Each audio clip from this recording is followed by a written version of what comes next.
warahmatullahi wabarakatuh. Salam sejahtera untuk kita semua. Om Swastiastu. Namo Buddhaya, salam kebajikan.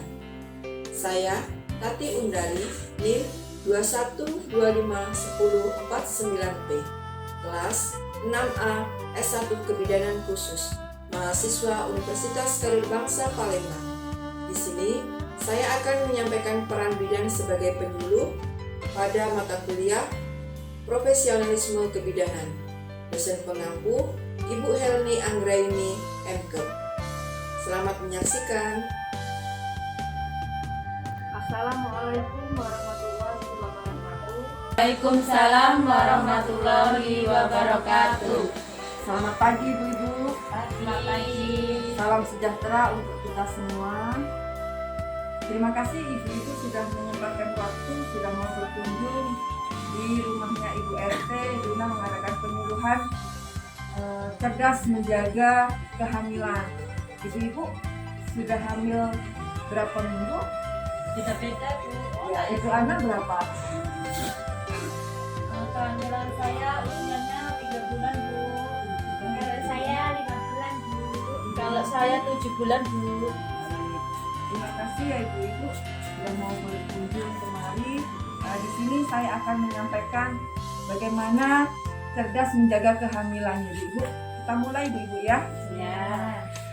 Dengan memahami topik ini diharapkan Ibu-ibu dapat membantu teman-teman, tetangga, saudara, atau diri sendiri dalam menjaga kehamilan. Kehamilan yang terjadi dengan baik akan membantu ibu dan bayi tetap sehat. Mari kita mulai pembahasannya. Baik, di sini cerdas merencanakan kehamilan. Yang pertama, rencanakan pada waktu yang tepat dan usia yang tepat.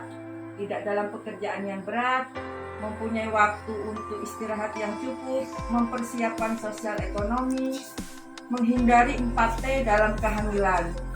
4T itu yaitu terlalu muda, usia kurang dari 20 tahun, terlalu tua, usia di atas 35 tahun, terlalu sering, jarak kehamilan kurang dari 2 tahun.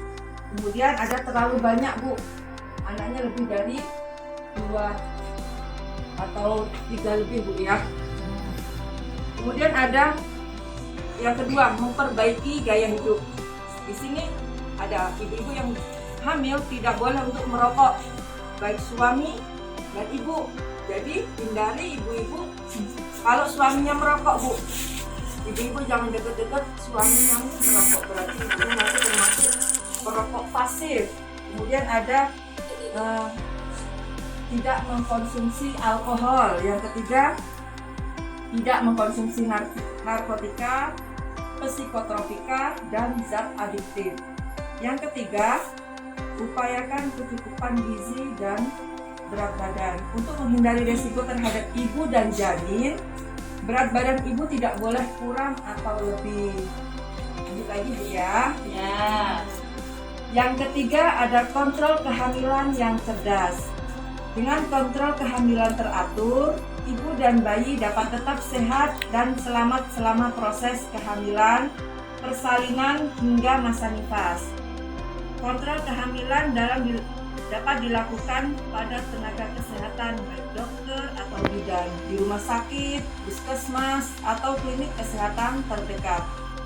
Kontrol kehamilan yang baik paling sedikit 4 kali Bu selama kehamilan, yaitu pertama, saat ibu mulai mengetahui kehamilan hingga 14 minggu.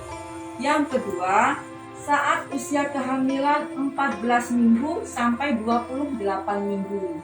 Ketiga, saat usia kehamilan 28 hingga 36 minggu. Keempat, usia kehamilan di atas 36 minggu hingga menjelang kelahiran. Lanjut lagi Bu. Yang kelima, zat utama yang diperlukan saat hamil.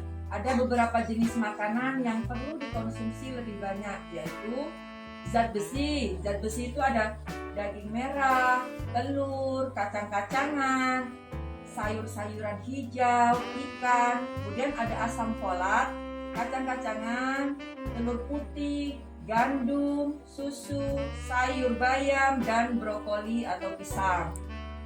Kalsium ada brokoli, ada di jeruk, susu, gandum, kacang kedelai, apel, dan pepaya. Jadi kalsium itu tidak perlu kita harus beli mahal-mahal ya Bu, ada di lingkungan kita. Misalkan yang paling murah itu ada pepaya. Selain melalui makanan, asupan nutrisi juga dapat diperoleh dari tambahan makanan atau mineral seperti zat besi dan asam folat. Tanyakan mengenai dosis, penambahan zat makanan atau mineral selama kehamilan pada ibu, bidan, atau dokter yang memeriksa ibu-ibu. Aktivitas yang sebaiknya dihindari ibu hamil, Bu. Jadi ibu hamil sebaiknya menghindari aktivitas yang terlalu berat atau berisiko tinggi seperti berdiri dan bekerja terlalu lama, melakukan perjalanan jauh, kemudian ada menggunakan sepatu berhak tinggi, menggunakan kendaraan beroda 2. Aktivitas cerdas yang sebaiknya dilakukan ibu hamil, yaitu walaupun ibu hamil atau calon ibu justru dianjurkan untuk tetap melakukan aktivitas ringan selama 5-30 menit seperti jalan pagi, senam ringan, berenang kalau ada tempatnya berenang ya Bu ya. Misalkan ada sungai silahkan berenang di sungai. Berenang. Tanyakan aktivitas yang sesuai dengan kondisi fisik pada petugas kesehatan setempat, bidan atau dokter. Giat cerdas menjalani kehamilan Bu. Sambil menjaga kehamilan, persiapkan sedini mungkin tempat kontrol kehamilan, rumah sakit, rujukan. Misalkan ada nanti waktu pemeriksaan kehamilan ibu ada keluhan yang tidak sehat pada kehamilan. Kemudian surat-surat jaminan kesehatan, keluarga atau kerabat yang akan mengantar saat persalinan atau saat rujukan Bu. Tabungan untuk biaya persalinan itu harus dipersiapkan dari ibu-ibunya hamil muda ya. Siapkan orang yang memiliki golongan darah yang sama untuk menjadi pendonor jika diperlukan. Ketika melakukan kontrol kehamilan, setidaknya lakukan pemeriksaan USG Bu.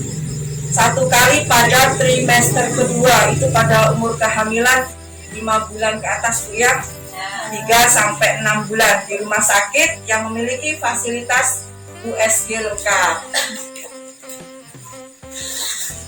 Giat cerdas menjalani kehamilan. Ibu hamil yang mempunyai riwayat penyakit pada kehamilan dan persalinan sebaiknya kontrol kehamilan di rumah sakit yang memadai. Jadi kalau ibu-ibunya yang punya keluhan, silahkan berobat ke atau ke SPOG Bu, ke spesialis kandungan. Nah, di sini ada persiapan menyusui. Karena nanti ibu sudah melahirkan, berikut beberapa kiat yang perlu disimak untuk mempersiapkan ASI selama masa kehamilan. Yang pertama, persiapkan psikologis. Persiapan yang satu ini merupakan langkah awal yang penting bagi ibu, sebab sikap positif ibu untuk memberikan ASI harus sudah siap sejak kehamilan atau bahkan sebelumnya. Seorang ibu harus mempunyai rasa percaya diri bahwa ibu bisa dan mau menyusui bayinya. Yang kedua, perhatikan nutrisi selama kehamilan. Ibu sehat, bugar, serta mutu ASINya pun baik.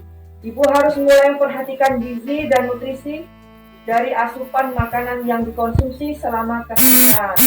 Perbanyak asupan air Bu, konsumsi air putih yang banyak, sehingga diperlukan agar ibu tidak kekurangan cairan apabila di saat pertama kali menyusui. Jangan menggunakan BH yang terlalu ketat atau sempit. Bila bra Anda melalui terasa sempit, ganti dengan ukuran yang lebih pas agar ibu nyaman dan payudara tidak mendapat support yang baik. Lanjut Bu ya. Ya. Sudah ngantuk Bu? Belum. Semangat Bu ya. Ya. Biar kehamilannya sehat sampai melahirkan. Baik, yang ketiga, giat cerdas menjalani kehamilan. Ibu hamil dan suami mulai mencari informasi dan memilih kontrasepsi yang sesuai untuk digunakan setelah kelahiran.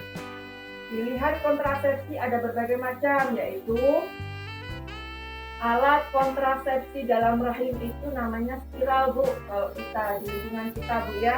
Kemudian ada implan itu susuk, Bu, yang di bawah kulit. Ada suntik KB itu ada 2 macam, ada yang 3 bulan dan 1 bulan. Ada pil, Bu, pil itu ada yang menyusui, ada yang tidak menyusui juga. Kemudian ada alat kontrasepsi untuk suaminya, kondom, ya. Ada kontrasepsi mantap, baik untuk wanita atau untuk laki-laki.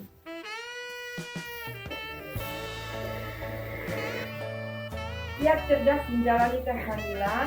Jika ada pertanyaan dan keluhan, jangan ragu tanyakan ke dokter. Di sini setelah apa yang saya jelaskan, ada yang ingin ditanyakan, Bu? Bu, saya ingin bertanya. Ini kan kehamilan saya yang kedua. Sebelum kehamilan ini saya pernah melakukan KB suntik yang 3 bulan, Bu, ya. Tapi saya nggak pernah menstruasi. Itu kenapa ya, Bu? Baik, jadi kehamilan Ibu ini yang kedua, ya? Iya. Sebelumnya Ibu pernah KB suntik, Iya. dan tidak pernah menstruasi. Jadi Ibu KB suntik itu mengandung hormon, Bu. Makanya hormon Ibu tidak terkontrol, tidak teratur. Makanya itu membuat menstruasinya tidak lancar. Kalau ibunya pengen menstruasi setiap hari, itu harus memakai alat kontrasepsi yang non hormonal. Jadi kalau ibu pengen yang KB non hormonal, itu harusnya memilih alat kontrasepsi yang non hormonal, Bu, yaitu spiral. Kalau di bahasa kita spiral, kalau di bahasa medisnya alat kontrasepsi dalam rahim. Paham, Bu, ya? Apa ada yang mau ditanyakan lagi? Ibu-ibu yang lain mau ingin ditanyakan? Sudah tidak ada yang ingin ditanyakan, ibu-ibu, ya. Terima kasih atas waktunya. Mudah-mudahan apa yang saya jelaskan ini ibu-ibunya bisa paham, bisa mengerti, dan menjadi kiat untuk kehidupan ibu sehari-hari dalam menjalani kehamilan ini. Mudah-mudahan ibu-ibu nantinya lahir dengan sehat, selamat, bayi dan ibu sehat semua. Terima kasih ibu-ibu atas waktunya sudah berkunjung di rumahnya Ibu RT. Mudah-mudahan dengan apa yang saya sampaikan tadi bisa menjadi motivasi untuk ibu-ibu ke depannya dalam kehamilan ini. Mudah-mudahan dalam proses kelahiran ibu dan bayi dalam keadaan sehat walafiat.